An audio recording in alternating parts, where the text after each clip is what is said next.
brother posted a question that the killing of an ant, and even if it is an ant, that it's harmful. But on the broader side, Muslims normally what they do is they try to slaughter cows and everything. So they, according to him, that Muslims eat more of beef, mutton, and so is that not wrong? Because both in Gita and Bible and Quran, everywhere you should show mercy to all animals. So, but that's not being followed. Brother asked a question that even killing an ant is wrong and killing living creature is wrong. So why do Muslims have non-veg by having mutton, beef, killing animals? Isn't it wrong? Shouldn't we show mercy? I do agree with the brother, the first part of his question. And I understand that he can understand English, but he cannot speak. There are many people there we have who can understand English, but cannot speak English, and they ask in Urdu. So I believe the brother can understand English, but he can't ask the question in English because he's more fluent in Tamil. As far as killing any living creature unnecessary, it's a sin even in Islam. Even in Islam, it's a sin to kill any living creature unnecessary. And there are hadith in which the Prophet has said, when a person was there making a bonfire, the Prophet said, don't make a bonfire there because there are ants. Shift the position. That means the Prophet also was worried that that bonfire may kill the ants. So he asked the Sahabas to shift the position so that the ants don't get killed. Now coming to a basic question, that why do Muslims have non-veg? Killing animals for non-veg, etc.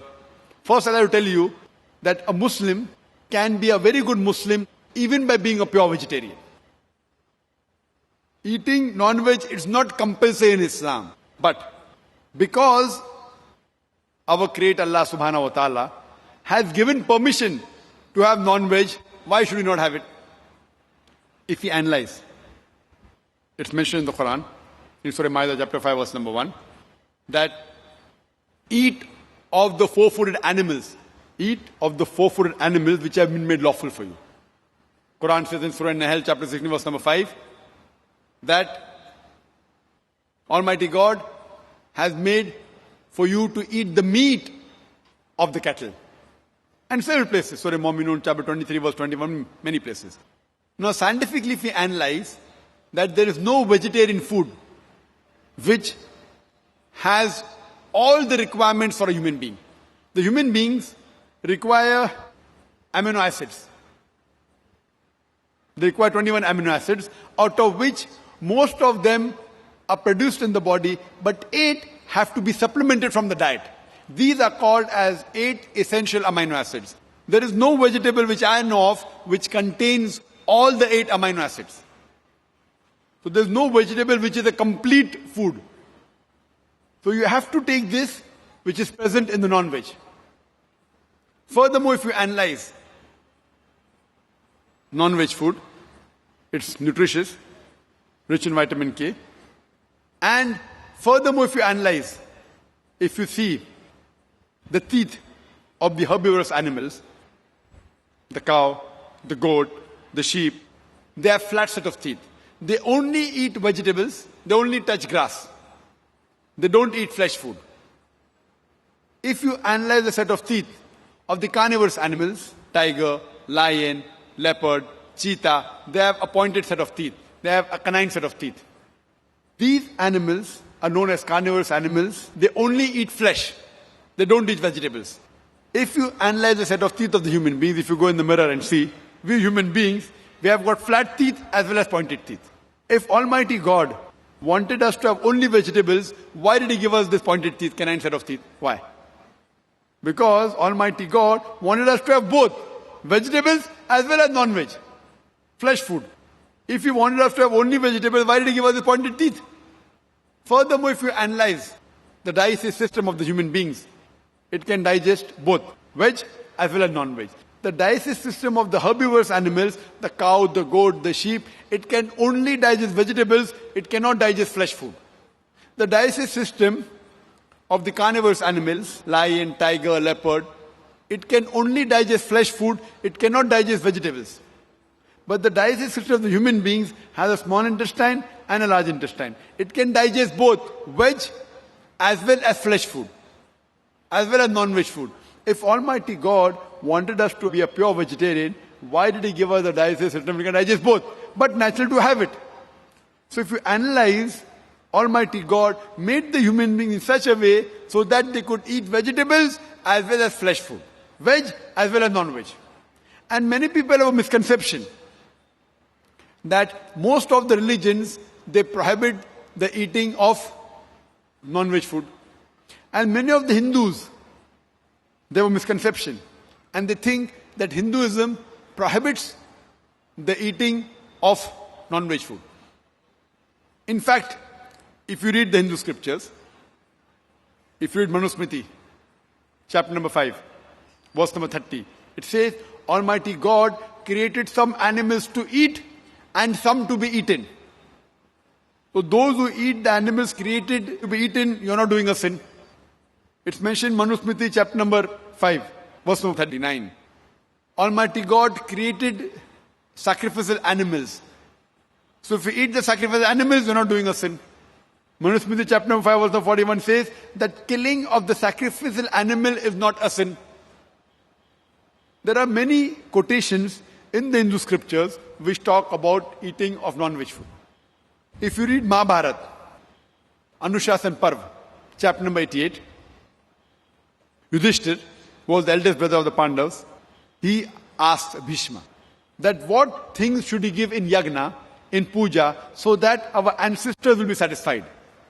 So Bhishma replies that if in puja, if in yagna, if you give herbs and shrubs and vegetables, our ancestors will be satisfied for 1 month. If you give fish, satisfied for 2 months. If you give meat, for 3 months. If you give hair, for 4 months. If you give goat, for 5 months.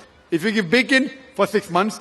If you give deer, for 6 months. If you give birds, for 7 months. And the menu keeps on continuing. And it says that if you give buffalo in yagna, 11 months. If you slaughter a cow, our ancestors will be satisfied for 1 full year. And if you give a rhinoceros, then our ancestors are satisfied inexhaustibly. There's a full menu given in Mahabharata.